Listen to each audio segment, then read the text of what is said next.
ಕೊಪ್ಪಳ ಜಿಲ್ಲೆಯ ಕುಷ್ಟಗಿಯ ಐತಿಹಾಸಿಕ ಮದ್ದಾನೇಶ್ವರ ಮಠ ಮತ್ತೊಮ್ಮೆ ಭವ್ಯ ಧಾರ್ಮಿಕ ಉತ್ಸವಕ್ಕೆ ಸಾಕ್ಷಿಯಾಗಲು ಸಜ್ಜಾಗಿದೆ. 2027 ಮಾರ್ಚ್ 31ರಂದು ನೂತನ ಶಿಲಾ ಮಂಟಪ ಉದ್ಘಾಟನೆ ಹಾಗೂ ಶ್ರೀಮಠದ ಶ್ರೀ ಕರಿಬಸವ ಶಿವಾಚಾರ್ಯರ ಪಟ್ಟಾಧಿಕಾರ ರಜತ ಮಹೋತ್ಸವ ನಡೆಯಲಿದ್ದು, ಇದರ ನಿಮಿತ್ತ 21 ದಿನಗಳ ಕಾಲ ವೈವಿಧ್ಯಮಯ ಧಾರ್ಮಿಕ ಕಾರ್ಯಕ್ರಮಗಳನ್ನು ಆಯೋಜಿಸಲಾಗಿದೆ. ಕಾರ್ಯಕ್ರಮದ ಯಶಸ್ಸಿಗಾಗಿ ನಡೆದ ಪೂರ್ವಭಾವಿ ಸಭೆಯಲ್ಲಿ ಭಕ್ತರು, ವಿವಿಧ ಮಠಗಳ ಶ್ರೀಗಳು ಹಾಗೂ ಗಣ್ಯರು ಮಹತ್ವದ ಸಲಹೆಗಳನ್ನು ನೀಡಿದರು. ಕುಷ್ಟಗಿಯ ಮದ್ದಾನೇಶ್ವರ ಮಠದ ಸಭಾಭವನದಲ್ಲಿ ನಡೆದ ಪೂರ್ವಭಾವಿ ಸಭೆಯಲ್ಲಿ ಮಹೋತ್ಸವದ ರೂಪರೇಷೆಗಳ ಕುರಿತು ಸುದೀರ್ಘ ಚರ್ಚೆ ನಡೆಸಲಾಯಿತು. ಪಂಚ ಪೀಠಾಧೀಶರ ಅಡ್ಡಪಲ್ಲಕ್ಕಿ ಉತ್ಸವ, ಪಟ್ಟಾಧಿಕಾರ ಮಹೋತ್ಸವ, ನಿತ್ಯ ಧಾರ್ಮಿಕ ಸಭೆಗಳು, ಪ್ರವಚನಗಳು, 25,000 ಮುತ್ತೈದೆಯರಿಗೆ ಉಡಿ ತುಂಬುವ ಕಾರ್ಯಕ್ರಮಗಳು ಸೇರಿದಂತೆ ಹಲವು ಆಧ್ಯಾತ್ಮಿಕ ಕಾರ್ಯಕ್ರಮಗಳು ನಡೆಯಲಿವೆ ಎಂದು ಸಭೆಯಲ್ಲಿ ತಿಳಿಸಲಾಯಿತು. ಮಾಜಿ ಶಾಸಕ ಕೆ. ಶರಣಪ್ಪ ಮಾತನಾಡಿ, ಮದ್ದಾನೇಶ್ವರ ಮಠವು ನಾಡಿನ ಪ್ರಮುಖ ಲಿಂಗಾಯತ ಮಠಗಳಲ್ಲಿ ಒಂದಾಗಿದ್ದು, ಶ್ರೀಗಳ ಮಾರ್ಗದರ್ಶನದಲ್ಲಿ ಶ್ರೀಮಠವು ಅಭಿವೃದ್ಧಿಯ ಹೊಸ ಹಾದಿಯಲ್ಲಿ ಸಾಗುತ್ತಿದೆ ಎಂದು ಹೇಳಿದರು.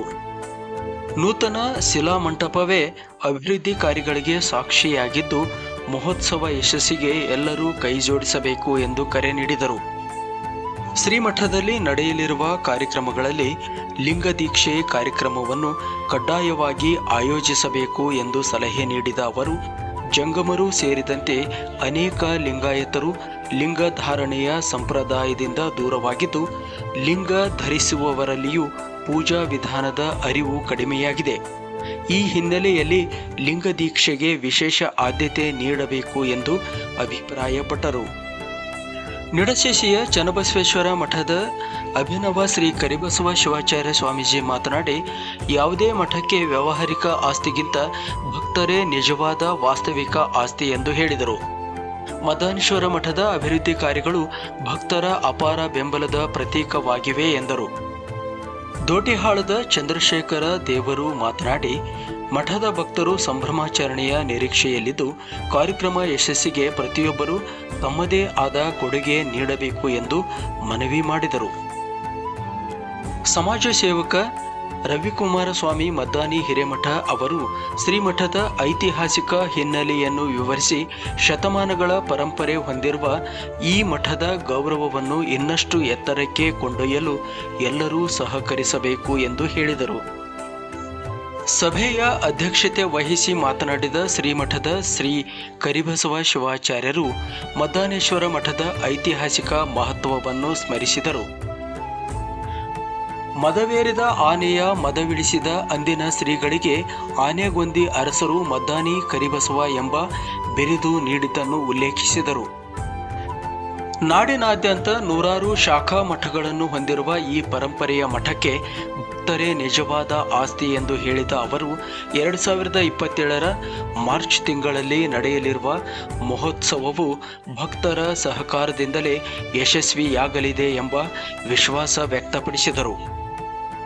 ಕಾರ್ಯಕ್ರಮ ಯಶಸ್ವಿಗೆ ಇನ್ನೂ ಹಲವು ಪೂರ್ವಭಾವಿ ಸಭೆಗಳನ್ನು ನಡೆಸಲಾಗುವುದು ಎಂದು ಪ್ರಮುಖರಾದ ಶಶಿಧರ ಕವಲಿ, ಶಿವಕುಮಾರ ಗಂಧದ ಮಠ, ಕಂದಕೂರಪ್ಪ ವಾಲ್ಮೀಕಿ, ಟಿ. ಬಸವರಾಜ್ ಇನ್ನಿತರರು ಅಭಿಪ್ರಾಯ ವ್ಯಕ್ತಪಡಿಸಿದರು. ಕುಷ್ಟಗಿ ಪಟ್ಟಣ ಹಾಗೂ ಸುತ್ತಮುತ್ತಲಿನ ನೂರಾರು ಭಕ್ತರು ಸಭೆಯಲ್ಲಿ ಭಾಗವಹಿಸಿ ಮಹೋತ್ಸವಕ್ಕೆ ಸಹಕಾರ ನೀಡುವ ಭರವಸೆ ನೀಡಿದರು. ಶತಮಾನಗಳ ಪರಂಪರೆ, ಸಾವಿರಾರು ಭಕ್ತರ ನಂಬಿಕೆ ಮತ್ತು ಧಾರ್ಮಿಕ ವೈಭವದ ಪ್ರತೀಕವಾಗಿರುವ ಕುಷ್ಟಗಿಯ ಮದ್ದಾನೇಶ್ವರ ಮಠದಲ್ಲಿ 2027 ಮಾರ್ಚ್ನಲ್ಲಿ ನಡೆಯಲಿರುವ ಶಿಲಾ ಮಂಟಪ ಉದ್ಘಾಟನೆ ಹಾಗೂ ಪಟ್ಟಾಧಿಕಾರ ರಜತ ಮಹೋತ್ಸವ ಈಗಿನಿಂದಲೇ ಭಾರೀ ನಿರೀಕ್ಷೆ ಮೂಡಿಸಿದೆ. ವಿಶ್ವನಾಥ ವಿ. ಸೊಪ್ಪಿಮಠ, ವಿಶ್ವದನಿ ನ್ಯೂಸ್.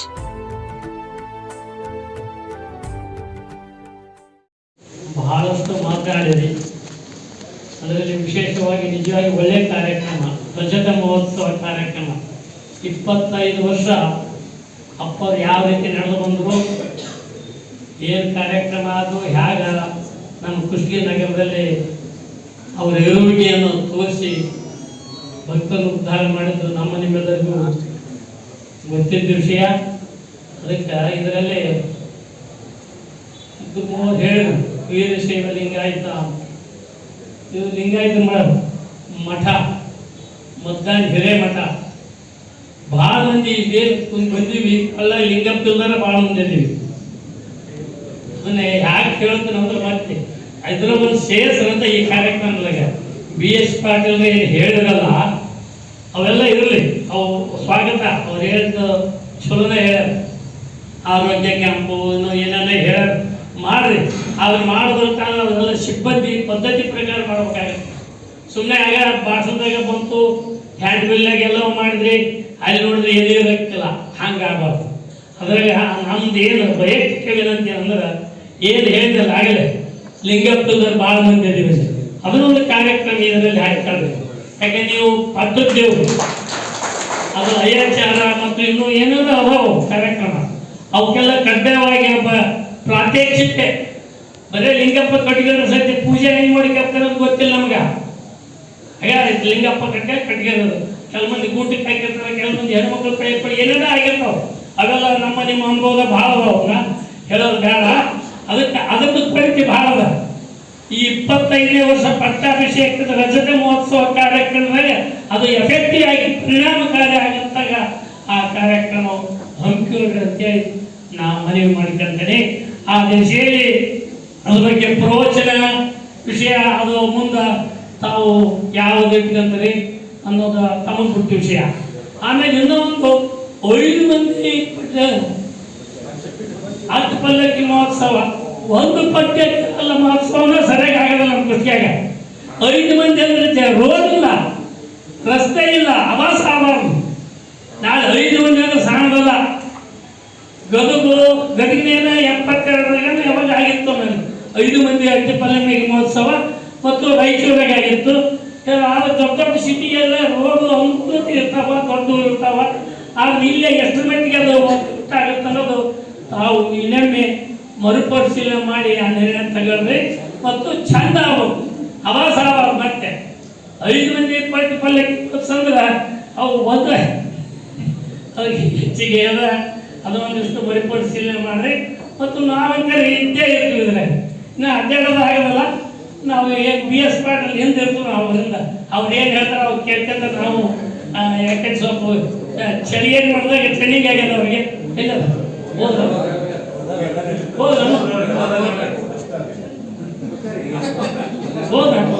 ಅದೇ ಅದಂತ ಇರಲಿ, ಸಂತೋಷ. ಅದಕ್ಕೆ ಆದೇಶ ಹೇಳಿ ಮುಗಿದ ಕಾರ್ಯಕ್ರಮ. ಆಮೇಲೆ ಒಂದಷ್ಟು ಸರಳದ ಕಾರ್ಯಕ್ರಮರು ಬೇಕು, ವಿದ್ಯಾವಂತ ಕಾರ್ಯಕರ್ತರು ಬೇಕು. ಆಮೇಲೆ ಇದು ಹಾರ್ಟ್ ಆಫ್ ದಿ ಸಿಟಿ, ಇದು ಲಿಂಗಾಯತ ಅಂಟುಮಟ್ಟಾಗ ಇದು ಮಠ ಇರೋದು. ಅದಕ್ಕೆ ಇಲ್ಲಿ ಏನು ಮಾಡೋದು ಪದ್ಧತಿ ಪ್ರಕಾರ ಮಾಡಿ ಅದಕ್ಕೆ ಪರಿಣಾಮ ಆಗುತ್ತಾ, ಎಲ್ಲರಿಗೂ ಸಮಾಜದ ಏನು ಅನ್ನೋದು ಗೊತ್ತಾಗುತ್ತಾ, ಈ ಮೂಲಕ ಹೇಳಬೇಕಾಗುತ್ತೆ ಅಂತ ಹೇಳಿ ಮತ್ತೆ ಹೆಚ್ಚಿಗೆ ಮಾತಾಡೋದಿಲ್ಲ. ಈ ಬೇಸ್ ಮಾಡಿದ್ರೆ ಮತ್ತೆ ಬಂದಾಗ ಸಿಕ್ಕ ಮಾತಾಡ್ತೀವಿ. ನಮ್ಮ ಹಿರೇಮಠರು ನಾವು ಕೂಡ ಅದನ್ನ ಡ್ರಿಲ್ ಮಾಡಿದ್ವಿ, ನಾವು ಜಾಗತಿಕ ಲಿಂಗಾಯತ ಸಭಾದವರು ಬಂದಲ್ಲ. ಇದು ಎಲ್ಲರೂ ಕಾರ್ಯಕ್ರಮ, ಲಿಂಗಾಯತದ ಕಾರ್ಯಕ್ರಮ, ವೀರಶೈವರ ಕಾರ್ಯಕ್ರಮ, ಸಾರ್ವಜನಿಕ ಕಾರ್ಯಕ್ರಮ, ಮಧ್ಯಾಹ್ನ ಮಾಡೋದು. ಅದರಿಂದ 25 ವರ್ಷದಿಂದ ಹೆಂಗಿತ್ತು, ಈಗ ಹೆಂಗಾಗೈತೆ ಅನ್ನೋದು ಜನರಿಗೆ ಗೊತ್ತಾಗಬೇಕು, ಪರಿಣಾಮ ಆಗಬೇಕು. ಅದಕ್ಕೆ ಅದನ್ನ ಇನ್ನೊಮ್ಮೆ ಹೆಚ್ಚು ಹೇಳೋದು ಬೇಡ. ಅದಕ್ಕೆ ಶೇಖರ್ ಗೌಡ್ರು ಇವರೆಲ್ಲ ದೊಡ್ಡ ದೊಡ್ಡ ಕಾರ್ಯಕ್ರಮ ಮಾಡಿದ್ರು. ಆದ್ರೆ ಇಲ್ಲಿನೂ ಆ ರೀತಿ ಇಂಟ್ರೆಸ್ಟ್ ತಗೊಂಡು ಮಾಡೋದು, ಏನೇನೋ ಕಾರ್ಯಕ್ರಮ ಮಾಡ್ತಾರೆ. ಅದಕ್ಕಿಂತ ಇದು ಈ ಕೊಳ್ಳಾಗ ಲಿಂಗಪ್ಪಿಂದ ನಾವು ಲಿಂಗಾಯತರು ಅಂತ ಹೇಳ್ಕೊಂತ ಅಡ್ಡಾಡ್ತವಲ್ಲ, ಲಿಂಗಾಯತ ನಿಮ್ಗೆ ಅನ್ನೋದು ಆಯತ ಮಾಡ್ಕೊಂಡ್ರೆ ಲಿಂಗಾಯತರು. ಸುಮ್ಮನೆ ನಾನು ಲಿಂಗಾಯತ ಕೊಳ್ಳಾಗ ಲಿಂಗಪ್ಪನೇ ಇಲ್ಲ, ಹಂಗ ಆಗ್ಬಾರ್ದು. ಅದಕ್ಕೆ ಈ ಮಧ್ಯಾಹ್ನ ಮಾಡಿದಾಗ ಕಾರ್ಯಕ್ರಮ ಐತೆ, ಇದು ಪ್ರಾಪರ್ ಟೈಮ್, ಪ್ರಾಪರ್ ಅಕೇಜನ್, ಇಲ್ಲಿ ಏನೇನೋ ಅದ ಶಬ್ದ ಅವನ್ನೆಲ್ಲ ಹೇಳ್ತಾ. ಅದಕ್ಕೆ ದಯವಿಟ್ಟು ಪೂಜ್ಯರು ಆ ದಿಸೆ ಅವರು ಯಾಕೆಲ್ಲ ಮನ್ನಾಪುರದಾಗ ಒಂದಿಷ್ಟು ಲಿಂಗಾಯಣ ಕಾರ್ಯಕ್ರಮ ಮಾಡಿದ್ವಿ. ಸರಿಯಾಗಿ ಒಬ್ಬಗೂ ಪಡ ಲಿಂಗಪ್ಪನೇ ಇಲ್ಲ. 5 ಮಂದಿ ಮೊದಲಾಗಿ ಬಂದಿದ್ರಲ್ಲೇ ವೇದಿಕೆ ಮೇಲೆ ನಿಂತು ಹೇಳ್ತೀವಿ, ಪಲ್ಲ ಲಿಂಗಪ್ಪನೇ ಇಲ್ಲ. ನಾವು ಜಂಗಮರು ಅಂತ ಹೇಳ್ತಾರ, ಪಲ್ಲೆ ಲಿಂಗಪ್ಪ ಇಲ್ಲ. ಇದು ಸಮಾಜದ ಪರಿಸ್ಥಿತಿ, ಆಧ್ಯಾತ್ಮಿಕ ಪರಿಸ್ಥಿತಿ ಐತೆ. ಅದಕ್ಕೆ ಇವತ್ತು ತಾವೆಲ್ಲ ಬಹಳ ಸಂತೋಷ. 25 ವರ್ಷ ನಡೆದ ಒಂದು ದಾರಿ ಅದ, ವಿಜೃಂಭಣೆಯಿಂದ ಮಾಡಿ ಸಂತೋಷ. ಅದಕ್ಕೆಲ್ಲ ಸಹಾನುಭೂತಿ ಸಹಕಾರ ನಿಮ್ಮ ಜೊತೆಗೆ ಇರ್ತು. ನಾವು ನೀವೇನು ಹೇಳಿದ್ರು ನಾವು ಮಾಡಕ್ಕೆ ರೆಡಿ. ಅದಕ್ಕೆ ದಯವಿಟ್ಟು ಇನ್ನೊಂದಿಷ್ಟು ಹಿರಿಯರು ಒಂದು ವಾಸ್ತವಿಕ ಸತ್ಯ, ಒಂದು ವ್ಯವಹಾರಿಕ ಸತ್ಯ. ವ್ಯವಹಾರಿಕ ಸತ್ಯದ ಪ್ರಕಾರ ಮಠಾಧೀಶ್ವರ ಶ್ರೀಮಠದ ಆಸ್ತಿ ಯಾವುದು ಎನ್ನುವಂಥದ್ದು ನಾನು ನೋಡ್ಬೇಕಾಗ್ತದೆ.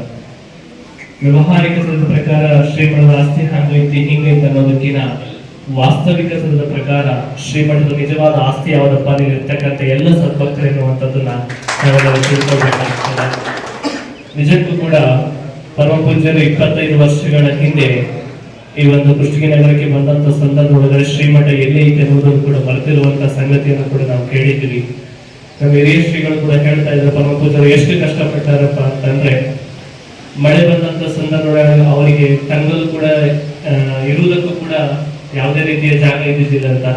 ಆ ಮಳೆ ಬಂದಂತ ಸಂದರ್ಭದೊಳಗೆ ಕೂಡ ಒಂದೊಂದು ಈ ಮಾಡದೊಳಗಡೆ ಕುತ್ಕೊಂಡು ತಾವು ಇಡೀ ಜೀವನವನ್ನು ಸಾಗಿಸಿ ಹಿಂದಿಗೆ ಶ್ರೀಮಠವನ್ನು ನೋಡಿದ್ರ ಹೆಂಗಪ್ಪ ಅಂತ ನನಗೆ ಹೆಂಗ ಅನ್ಸಾಗ್ತೈತಪ್ಪ ಅಂತಂದ್ರೆ, ಇಲ್ಲಿ ಇರ್ತಕ್ಕಂಥ ಹಂಪೆಯನ್ನು ಮಾಡಿದಂತ ಕೀರ್ತಿ ಯಾರಿಗೆ ಹೋಗುತ್ತಪ್ಪ ನಮ್ಮ ಮಠಾಧೀಶ್ವರ ಶ್ರೀಗಳಿಗೆ ಹೋಗುತ್ತೆ ಅನ್ನುವಂಥದ್ದು ಹೇಳ್ತೀನಿ.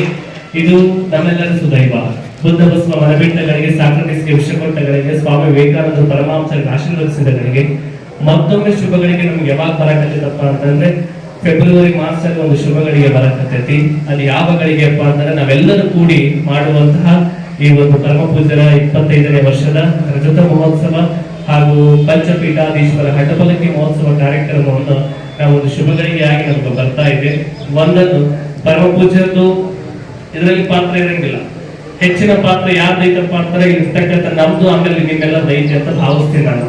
ಯಾಕಪ್ಪ ಅಂತಂದ್ರೆ ಇಡೀ ಜೀವನವನ್ನ ಸಮಾಜಕ್ಕಾಗಿ, ತಮ್ಮ ಇಡೀ ಜೀವನವನ್ನು ಸಮಾಜಕ್ಕಾಗಿ ಸಲ್ಲಿಸಿದ್ದಾರೆ. ಹಾನಗಲ್ ಕುಮಾರಸ್ವಾಮಿ ಹೇಳ್ತಾರೆ ಏನಪ್ಪಾ ಅಂತಂದ್ರೆ, ಮಠದಿಂದ ಗಡ ಬೆಳೆಬಾರ್ದಂತೆ ಗಡದಿಂದ ಮಠ ಬೆಳೆಯಬೇಕಂತ. ಆ ಒಂದು ಪದಕ್ಕೆ ಉದಾಹರಣೆ ಯಾರಪ್ಪ ಅಂದ್ರೆ ನಮ್ಮ ಮಠಾಧೀಶ್ವರ ಶ್ರೀಗಳು ಎನ್ನುವಂಥದ್ದು ಹೇಳಕ್ಕೆ ಇಷ್ಟಪಡ್ತೇನೆ. ತಾವೆಲ್ಲ ಕುಷ್ಟಗಿ ಪಟ್ಟಣದ ಹಿರಿಯರೆಲ್ಲರೂ ಕೂಡ ಸಾಥ್ ಕೊಟ್ಟಿದ್ದೇವೆ. ಸರ್ವ ಸಮಾಜದವರು ಕೂಡ ಸೇರಿ ಈ ಒಂದು ಅದ್ಭುತವಾಗಿರ್ತಕ್ಕಂಥ ಕಾರ್ಯಕ್ರಮ ಯಶಸ್ವಿಯಾಗಿ ಮಾಡಿಕೊಡ್ತೀವಿ ಅನ್ನುವಂತ ಮಾತನ್ನ ನಾವೆಲ್ಲರೂ ಕೊಟ್ಟಿದ್ದೇವೆ. ನಿಜಕ್ಕೂ ಕೂಡ ನಾನು ಕೂಡ ಶ್ರೀಮಠದ ಹಾಗೂ ಗುರುಗಳ ಪ್ರೀತಿಯ ಶಿಷ್ಯನಾಗಿ, ಯಾಕಪ್ಪ ಅಂತಂದ್ರೆ ನಾನು ಪುಣ್ಯ ಮಾಡೀನಿ. ಯಾಕಪ್ಪ ಅಂತಂದ್ರ ನನಗೆ ಗುರುಗಳನ್ನ ಒಬ್ಬರನ್ನಾಗಿ ಪಡೆದಿಲ್ಲ, 2 ಕಣ್ಣುಗಳ ರೀತಿ ಒಳಗಡೆ ಪಡ್ತೀನಿ. ಮೊದಲನೇ ಕಣ್ಣು ನಮ್ಮ ಹಿರಿಯ ಶ್ರೀಗಳಾದ್ರೆ, 2ನೇ ಕಣ್ಣು ನಮ್ಮ ಮಠಾಧೀಶ್ವರ ಶ್ರೀಗಳೇ ಎನ್ನುವಂತಹ ಭಾವದಿಂದ ನಾವೆಲ್ಲರೂ ಕೂಡ ಆತನ ಉತ್ಸವ ಮಾಡುವಂತದ್ದು, ಆತನ ಸಮಾರಂಭವನ್ನು ಮಾಡುವಂತಹ ಒಂದು ಸಮಯ ಅವಕಾಶ ನಮಗೆ ಒದಗಿ ಬಂದೈತಿ. ನಾವೆಲ್ಲರೂ ಕೂಡ ತನ್ನ ಮನದ ಧನದಿಂದ ನಾವೆಲ್ಲರೂ ಕೂಡ ಸೇವೆ ಸಲ್ಲಿಸ್ತೇವೆ. ಒಂದು ಏನಪ್ಪಾ ಅಂತಂದ್ರೆ, ಇಂದಿಗೂ ಕೂಡ ನಾವು ಯಾವುದೇ ರೀತಿ ಪತ್ರಿಕೆಗಳಾಗಿರ್ಬೋದು, ಮಾಧ್ಯಮಗಳಾಗಿರ್ಬೋದು ಕುಷ್ಟಗಿಯ ಬಗ್ಗೆ ಅಪಪ್ರಚಾರದ ಮಾತುಗಳು ಎಲ್ಲಿ ಕೇಳಿಲ್ಲ ನಾವು. ಯಾಕಪ್ಪ ಅಂತಂದ್ರೆ ಇರ್ತಕ್ಕಂಥದ್ದು ಏನಪ್ಪಾ ಅಂತಂದ್ರೆ ಸಹಬಾಳ್ವೆ ಐತಿ, ಸದ್ಭಾವನೆ ಐತಿ, ಎಲ್ಲರ ಐತಿ. ಅದಕ್ಕೆ ಕಾರಣ ಏನಪ್ಪಾ ಅಂತಂದ್ರೆ ಧರ್ಮ ಇನ್ನೂ ಶಾಶ್ವತವಾಗಿ ಐತಿ ಅನ್ನೋದಕ್ಕ ತಾವೆಲ್ಲರೂ ಕೂಡ ಸಾಕ್ಷೀಭೂತರಾಗ್ತೀರಿ. ನಾವೆಲ್ಲರೂ ಸೇರಿ ಆ ಒಂದು ದೊಡ್ಡ ಕಾರ್ಯಕ್ರಮವನ್ನು ನಾವೆಲ್ಲರೂ ಕೂಡ ನೆರವೇರಿಸಿಬಿಡೋಣ ಎನ್ನುವಂತ ಮಾತನ್ನ ಹೇಳಿ ಒಂದೆರಡು ಮಾತಿಗೆ ವಿರಾಮ ಮಾಡಿ ಕೊಂಡಾಡಿದ್ದಾರೆ. ಅವರು ಪಟ್ಟಿರುವಂತಹ ಶ್ರಮದಿಂದ 25 ವರ್ಷಗಳ ಕಾಲ ಹಿಂದೆ ಹೇಗಿತ್ತು, ಇವತ್ತು ಹೇಗಾಗಿದೆ ಅನ್ನುವಂಥದ್ದು ತಾವೆಲ್ಲರೂ ಕೇಳಿದ್ದೀರಿ. ಇದೊಂದು ಸಂಭ್ರಮದ ಆಚರಣೆಯಲ್ಲಿ ಹೊಸ್ತಿಲಿನಲ್ಲಿ ನಾವು ಇದ್ದೇವೆ. ಆ ಕಾರ್ಯವನ್ನ, ಆ ಸಂಭ್ರಮದ ಆಚರಣೆಯನ್ನ ಏನು ಉದ್ಘಾಟನೆ ಆಗಿರ್ಬೋದು, ಪಂಚಪೀಠಾಧೀಶ್ವರ ಹಠಪಲಕಿ ಮಹೋತ್ಸವ ಆಗಿರ್ಬೋದು, ಲಿಂಗ ದೀಕ್ಷೆ ಆಗಿರ್ಬೋದು, ಏನು ಉದ್ಘಾಟನೆಯ ಸಮಯದಲ್ಲಿ 25 ಪರಮ ಪೂಜ್ಯರ ಮಂಟಪ ಪೂಜೆ ಆಗಿರ್ಬೋದು, ಎಲ್ಲವೂ ಸಹಿತ 5 ಕಾರ್ಯಕ್ರಮಗಳನ್ನ ಪರಮ ಪೂಜ್ಯರು ಹಮ್ಮಿಕೊಂಡಿದ್ದಾರೆ. ಅದಕ್ಕೆ ತನು ಮನಧನದಿಂದ ಎಲ್ಲರೂ ಸಹಿತ ಹನಿ ಕೂಡಿದರೆ ಹಳ್ಳ, ತೆನಿ ಕೂಡಿದರೆ ರಾಶಿ ಅನ್ನೋ ಹಾಗೆ ಎಲ್ಲರೂ ಸಹಿತ ನಮ್ಮ ಕೈಯಿಂದ ನೀವು 1 ರೂಪಾಯಿಯೂ ಸಹಿತ ಏನು ನಿಮ್ಮ ಮನೆದೇವರಿಗೆ ಅಂತೇಳಿ ಮುಡುಪು ಕಟ್ಟಿ ಹಂಗ ನೀವು ವರ್ಷಕ್ಕೆ ಹೋಗಿ ಮುಟ್ಟಿಸ್ತಿರಲ್ಲ, ಹಂಗ ಕುಷ್ಟಗಿ ಮಠದೊಳಗೂ ಸಹಿತ ವರ್ಷಕ್ಕೊಮ್ಮೆ ಆದ್ರೂ ಗುರು ಮದಾನೇಶ್ ನಮ್ಮ ಊರೊಳಗ ಅದಾನ ಅಂತೇಳಿ ಹನಿ ಕೂಡಿಸಿ ನೀವು ಮಠಕ್ಕೆ ಕೊಟ್ರಿ ಅಂದ್ರೆ ಮಠ ಇನ್ನೂ ಎತ್ತರಕ್ಕಾಗಿ ಈ ಕಾರ್ಯಕ್ರಮ ಬೆಳೀಬಹುದು, ಈ ಕಾರ್ಯಕ್ರಮ ಇನ್ನೂ ಹೆಚ್ಚಿನ ರೀತಿಯಲ್ಲಿ ಆಗುತ್ತೆ ಅನ್ನುವಂತಹ ಮಾತುಗಳನ್ನ ಈ ಸಂದರ್ಭದಲ್ಲಿ ಹೇಳಿ, ಏನು ಆ 21 ದಿನಗಳ ಕಾಲದಲ್ಲಿ ಏನು ಪುರಾಣ ಪ್ರವಚನ ಇರಬಹುದು, ಏನು ವಿಶೇಷ ಕಾರ್ಯಕ್ರಮ ಇರಬಹುದು, ಎಲ್ಲವೂ ಸಹಿತ ಅಚ್ಚುಕಟ್ಟಾಗಿ ಕುಷ್ಟಗಿ ನಗರದ ಎಲ್ಲ ಸದ್ಭಕ್ತರು ಸಹಿತ ಮಾಡ್ತೀರಿ ಅನ್ನುವಂತಹ ಭಾವನೆ ನಮ್ದಿದೆ. ಯಾಕಂದ್ರೆ ಹಲವಾರು ಕಾರ್ಯಕ್ರಮಗಳನ್ನ ನೋಡ್ತೇವೆ. ಆ ಕಾರ್ಯಕ್ರಮ ನೋಡಿದ್ರ ಇದೇನು ಸಣ್ಣದಲ್ಲ, ನೀವೆಲ್ಲರೂ ಸಹಿತ ಕೂಡಿ ಮಾಡಿದ್ರ ಎಲ್ಲವೂ ಸಹಿತ ಸಾಧ್ಯ ಆಗ್ತದ ಅನ್ನುವಂತಹ ಮಾತುಗಳನ್ನ ಈ ಸಂದರ್ಭದಲ್ಲಿ ಹೇಳಿ, ಏನು BS ಪಾಟೀಲ್ ಹೇಳಿದ್ರು, ರೈತ ಸಮಾವೇಶ ಆಗಿರ್ಬೋದು, ಹೆಲ್ತ್ ಕ್ಯಾಂಪ್ ಆಗಿರ್ಬೋದು, ಏನು ಯುವ ಸಮಾವೇಶವಾಗಿ ಏನು 5 ದಿನಗಳ ಕಾಲ ಏನು ವಿಶೇಷ ಕಾರ್ಯಕ್ರಮ ಇರ್ತದಲ್ಲ, ಅದರೊಳಗೆ ಮಹಿಳಾ ಸಮಾವೇಶ ಇದ್ದಾಗ ಉಡಿ ತುಂಬೋದಾಗಿರ್ಬೋದು, ಯುವ ಸಮಾವೇಶ ಇದ್ದಾಗ ಯೂತ್ಸ್ಗಳನ್ನ ಕೂಡಿ ಅದಕ್ಕೆ ಸ್ಪೀಚ್ ಕೊಡೋದಾಗಿರ್ಬೋದು, ರೈತರಿದ್ದಾಗ ರೈತರ ಮುಖಂಡರು ಕರೆದು ರೈತರನ್ನ ಕೂಡಿಸಿ ಸಮಾವೇಶ ಮಾಡೋದು, ಅವರು ಒಳ್ಳೆಯ ಚಿಂತನೆಯನ್ನ ನಮ್ಮ ಮುಂದೆ ಹಂಚಿಕೊಂಡಿದ್ದಾರೆ. ಅದೆಲ್ಲವೂ ಕೂಡ ಇದಷ್ಟೇ ಈ ಮೀಟಿಂಗ್ ಒಂದೇ ಸೀಮಿತ ಆಗ್ಬಾರ್ದು, ಇನ್ನೂ ಒಂದು ಮೀಟಿಂಗ್ ಆಗ್ಬೇಕು ಅಂತ ಭಕ್ತರ ಒಂದು ಕಲ್ಪನೆ ಏನಿದೆ, ಎಲ್ಲರೂ ಸಹಿತ ವಾರ್ಡ್ಗೆ ಏನು ನೀವೆಲ್ಲರೂ ಸಹಿತ ಎಲ್ಲರನ್ನೂ ಒಗ್ಗೂಡಿಸಿಕೊಂಡು, ಇದು ಒಬ್ಬನೇ ಮಾಡಿದ್ರೆ ನನ್ನಿಂದ ಆಗುತ್ತಾ ಅನ್ನೋದು ಸುಳ್ಳು. ಎಲ್ಲರೂ ಸಹಿತ ನೀ ಬಾಪ್ಪ ಎಲ್ಲಿಗಾದ್ರೂ ನಾವು ದೋಸ್ತರು ಗೆಳೆಯರು ಕೂಡಿ ಒಂದು ಮದುವೆಗೋ ಒಂದು ಮಠದ್ದು ಯಾವುದೋ ಒಂದು ಕಾರ್ಯಕ್ರಮಕ್ಕೆ ಹೋಗ್ಬೇಕಾದ್ರ ಹೋಗಿ ಬರಂಬಾರಪ್ಪ ಅಲ್ಲಿ ಮಾಡೋಣ ಅಂತ ಹೆಂಗ ನೀವು ಮನೋಭಾವನೆ ಇಟ್ಕೊಂಡು ಕರ್ಕೊಂಡು ಹೋಗ್ತಿರಲ್ಲ, ನೀವು ಮನೆ ಕಾರ್ಯಕ್ರಮ ಮದುವೆ ಕಾರ್ಯಕ್ರಮ ಇದ್ರ ಹಂಗ ಮಠ ಕಾರ್ಯಕ್ರಮ ಅದ್ರ ಒಂದಿಷ್ಟು ವ್ಯತ್ಯಾಸ ಆಗಿರ್ತಾವ. ಒಬ್ರಿಗೆ ಫೋನ್ ಬರ್ಲಿಲ್ಲ ಅಂದ್ರೆ ನೀವ್ ಅನ್ಕೋಬೇಕು ಮನಸ್ಸಿನೊಳಗ ಹೆಂಗ ಆಯ್ತು ಬಾರಪ್ಪ ಮಠದೊಳಗೆ ಹಿಂಗ್ ಮೀಟಿಂಗ್ ಐತಿ, ಹಿಂಗ ಕಾರ್ಯಕ್ರಮ ನಡೆದೈತಿ, ಹೋಗಂಬ ನಾವು ಸೇವೆ ಮಾಡಿ ಬರೋಣ ಅಂತೇಳಿ ಭಾವನೆಯನ್ನ ಇಟ್ಟುಕೊಂಡು ಬಂದ್ರ ಸರ್ವ ಸಮಾಜದ ಒಂದು ಒಗ್ಗೂಡಿಕೆಯನ್ನ ನೀವು ಮನಸ್ಸಿನಲ್ಲಿ ಇಟ್ಟುಕೊಂಡು ಬಂದು ಇಲ್ಲಿ ಸೇವಾ ಮಾಡಿದಾಗ ಮಾತ್ರ ದೊಡ್ಡ ಕಾರ್ಯಕ್ರಮ ಆಗ್ಲಿಕ್ಕೆ ಸಾಧ್ಯ. ಅಂತ ಭಾವನೆ ಎಲ್ಲರಲ್ಲಿಯೂ ಬರಲಿ. ಆ ಗುರುಮದ್ದಾನೇಶ್ವರ ಎಲ್ಲರಿಗೂ ಸಹಿತ ಆ ಸನ್ಮಾನವನ್ನ ಆಶೀರ್ವಾದವನ್ನ ತಮ್ಮೆಲ್ಲರಿಗೂ ಮಾಡ್ಲಿ ಅನ್ನುವಂತಹ ಮಾತುಗಳನ್ನು ಹೇಳಿ, ಎಲ್ಲರೂ ಸಹಿತ ವಿಜೃಂಭಣೆಯಿಂದ ನೀವು ಎಲ್ಲರೂ ಆ ನಿಸ್ವಾರ್ಥದ ಸೇವೆಯ ಒಂದು ಮುಖಾಂತರ ಇವತ್ತೊಬ್ಬ ಕೊಡ್ಲಿ, ಒಬ್ಬ ಇರ್ಲಿ, ಒಬ್ಬ ಬಡವ ಇರ್ತಾನ, ಒಬ್ಬ ಶ್ರೀಮಂತ ಇರ್ತಾನ, ಏನೇ ಇದ್ರು ಕೂಡ ಎಲ್ಲರೂ ನನ್ನ ಮಕ್ಕಳು ಅಂತಕ್ಕಂಥ ಭಾವನೆ ನಮ್ಮಲ್ಲಿದ್ದಾಗ ಮಾತ್ರ ಈ ಮಕ್ಕಳು ಉದ್ಧಾರ ಆಗಲಿಕ್ಕೆ ಸಾಧ್ಯ. ಅದಕ್ಕೆ ಅದರ ಜೊತೆಗೆ ಒಂದು ಸಂಕಲ್ಪವನ್ನು ಮಾಡಿದ್ರು. ಕೊಪ್ಪಳದವರು ಇವತ್ತು ಬರೋರಿದ್ರು, ಅವ್ರ ಪುತ್ತೂರು ಸ್ವಾಮಿಗಳು ಒಂದು ಕಾರ್ಯಕ್ರಮದ ಅನುಗುಣವಾಗಿ ನಮ್ಮ ಚಳಗಿರಾಜವರು ಬರೋರಿದ್ರು, ಕೊಪ್ಪಳ ಗವಿಸಿದ್ದೇಶ್ವರ ಸ್ವಾಮಿ ಕೂಡ ಈ ಸಭೆ ಬರ್ಬೇಕಾಗಿತ್ತು. ಅವರು ಇಲ್ಲ ನಮ್ಮ ಪುತ್ತೂರೊಳಗೆ ಐತೆ, ಒಂದು 2-3 ದಿವಸ ನಂತರ ನಾನು ಬಂದು, ಯಾಕಂದ್ರೆ ಅವರೇ ಇದನ್ನ ಕಟ್ರಿ ಅಂತ ಚಾಲನೆ ಕೊಟ್ಟು ಇದಕ್ಕೆ ಹೋಗಿದ್ರು. ಅದಕ್ಕೆ ಮತ್ತೆ ಅವ್ರು ಇಲ್ಲ ಸರ್ ಪಟ್ಟಾಧಿಕಾರ ಮಾಡ್ಯಾರ, ನೀವು ಬಂದು ಇದನ್ನ ಉದ್ಘಾಟನೆ ಮಾಡ್ಬೇಕಲ್ಲ ಹೆಂಗ ಅಂತ ನಾನು ಕೇಳಿದೆ. ಅವರು ಇಲ್ರಿ ಈ ಸಲ ನಾನು ಬೇರೆ ಕಡೆ ಹೋಗೋದೈತೆ, ಅದಕ್ಕೆ ಇನ್ನೊಂದು 2-3 ದಿವಸ ನಂತರ ನಾನು ಬಂದು ಎಲ್ಲ ಭಕ್ತನ ಕಲಿಸಿ ನಾ ಹೇಳುವಂಥ ಕೆಲಸ ಮಾಡ್ತೀನಿ ಅಂತಕ್ಕಂಥ ಮಾತನ್ನ ಕೊಪ್ಪಳ ಗವಿಸಿದ್ದೇಶ್ವರ ಸ್ವಾಮಿಗಳು ಅಪ್ಪಣೆ ಮಾಡಿದ್ದಾರೆ. ಅದರ ಜೊತೆಗೆ ಇವತ್ತು ಈ ಶಿಲಾ ಮಂದಿರ ಇವತ್ತು ನಮ್ಮ GK ಅಜ್ಜವರು, ರವಿ ಅಜ್ಜವರು, ನಾನು ಮಾಂತಯ್ಯ ಅಜ್ಜವರು, ಇನ್ನೂ ಹಲವಾರು ನಮ್ಮ ಎಲ್ಲ ಅವರ ಸಹಪಾಠಿಗಳು ಸಾಕಷ್ಟು ಮಂದಿ ಅದ. ಅವ್ರನ್ನೆಲ್ಲರೂ ವಿಚಾರ ಮಾಡಿದೆ, ಹೆಂಗ್ರಿ ಅಪ್ಪ ಹೆಂಗ್ ಮಾಡೋಣಪ್ಪ ಇದನ್ನ, ಇದು ಒಂದು ಮಾಡ್ಬೇಕಂತ ಒಂದು ಮನಸ್ಸಿಗೆ ಮಾಡ್ಕೊಂಡ್ವಿ. ಯಾಕಂದ್ರೆ ನನ್ನ ಪಟ್ಟಾಧಿಕಾರ 25ನೇ ವರ್ಷದ ಪಟ್ಟಾಧಿಕಾರ ಮಹೋತ್ಸವ ಮಾಡ್ಕೋಬೇಕಂತಂದ್ರ ಅಜ್ಜನ ಗದಿ ಕಟ್ಟಿ ಅದನ್ನ ಉದ್ಘಾಟನೆ ಮಾಡ್ಕೊಂಡು ನಾನು 25ನೇ ವರ್ಷದ ಮಾಡಿ ಹೊರತಾಗಿ ಇಲ್ಲಾದ್ರೂ ಮಾಡಕ್ ಹೋಗ್ಬೇಡ ಅಂತ ಹೇಳಿದ್ದೆ ನಾವು. ಅವಾಗ ಇಲ್ಲಿ ಅದನ್ನ ಕೆಡೋದು ಅದು ಏನಾಗೋದಕ್ಕೆ ಆಗೋದಕ್ಕೆ ಮಾಡೋಣ ಮುಂದ ಅಂತ ಅವರು ಕೂಡ ಧೈರ್ಯ ಕೊಟ್ಟರು, ನಮ್ಗೆ ಬಹಳಷ್ಟು ಧೈರ್ಯ ಕೊಟ್ಟರು. ಆ ಒಂದು ಧೈರ್ಯದಿಂದ ನಾವು ಮುಂದೋಗಿದ್ದೀವಿ. ಇದು ಟೋಟಲ್ 1,25,00,000 ರೂಪಾಯಿ ಖರ್ಚಾಗಿದೆ. 1,25,00,000 ರೂಪಾಯಿ ಖರ್ಚಾಗಿದೆ. ಅದರೊಳಗೆ ಇವತ್ತು 26 ಲಕ್ಷ ರೂಪಾಯಿ ಭಕ್ತರಿಂದ ಬಂದಂತ ದೇಣಿಗೆ, 26 ಲಕ್ಷ, ಅದು 1,25,00,000 ರೂಪಾಯಿ ಅದು ಆಗಿದೆ. ಇದರೊಳಗೆ ನಾನು ಉಳಿಕೆದು ಹೆಂಗ್ ಮಾಡಿದ್ರಿ ನೀವು ಅಂತ ನೀವು ಕೇಳ್ಬೋದು. 25-30 ಲಕ್ಷ ರೂಪಾಯಿ ಬಂದೈತೆ, ಆದ್ರೆ ನೀವು ಉಳಿಕೆದು ಹೆಂಗ್ ಮಾಡಿದ್ರೆ ನನ್ನ ಜೋಳಿಗೆ ಮುಖಾಂತರವಾಗಿ ನಾನು ಅಲ್ಲೆಲ್ಲೇ ಕಾರ್ಯಕ್ರಮಕ್ಕೆ ಹೋಗಿ ಅಲ್ಲೆಲ್ಲೇ ಬೆನ್ನಕ್ಕೆ ಹೋಗಿ ಅದು ಕೂಡಿಟ್ಟ ಹಣವನ್ನು ನಾನು ದೇವರ ಮತದಾನ ಮತ್ತೆ ಅದಕ್ಕೆ ಕೆಲವು ಜನ ಹೇಳ್ತಿದ್ರು, ಅಜ್ಜ ಜಿಪ್ಕೊಂಡ್ರದ 2 ಸೇರ್ ಕೊಡೋದು, 1 ಸೇರ್ ಕೊಡ್ತಾರೆ ನಮ್ಗೆ, ಹಿಂಗೆ ಹೇಳ್ತಿದ್ರು ನಮ್ಗೆ. ಅದಕ್ಕೆ ಯಾಕಪ್ಪ ಅಂದ್ರೆ ಒಂದು ಏನಾದರೂ ಒಂದು ಸಾಧನೆ ಮಾಡ್ಬೇಕಂದ್ರೆ ನಾವು ಜಿಪುಡ್ತನ ಮಾಡ್ಬೇಕಾಗತ್ತೆ. ಯಾಕಂದ್ರೆ ನಾವು ಸಮಾಜಕ್ಕಾಗಿ ನಾವು ಮಾಡಿ ಹೊರತಾಗಿ ನನಗಾಗಿ ನಾನು ಜಿಪುಡ್ತನ ಮಾಡಿಲ್ಲ. ಸಮಾಜಕ್ಕಾಗಿ ಇವತ್ತು ಒಂದು ಶಿಲಾ ಮಂದಿರ ನಿರ್ಮಾಣ ಮಾಡಬೇಕಂತಂದು ಇವತ್ತು ಹಗಲಿರಳು. ಇವತ್ತು ಯಾವ ಭಕ್ತರ ಕರೀತಾರೆ ಯಾರಿಗೂ ಒಲ್ಲೆ ಅಂದೇಳು, ಎಲ್ಲರಿಗೂ ಗೊತ್ತೈತಿ. ಸಣ್ಣವರು ಕರೀಲಿ, ದೊಡ್ಡವರು ಕರೀಲಿ, ಹಿರಿಯರು ಕರೀಲಿ, ಕಿರಿಯರು ಕರೀಲಿ, ಯಾರೇ ಒಂದು ಯಾವುದೇ ಸಮಾಜಕ್ಕಾದರೂ ಕೂಡ ಅದು ನನ್ನ ಮಕ್ಕಳು ಅಂತಕ್ಕಂಥ ಭಾವನೆಯಿಂದ ಹೋಗಿ ನಾನು ಅವರಿಗೆ ಆಶೀರ್ವಾದ ಮಾಡಿದ ಹೊರತಾಗಿ ಬೇರೆ ಯಾವುದೇ ವಿಚಾರಗಳು ತಲೆಯೊಳಗಿಲ್ಲ.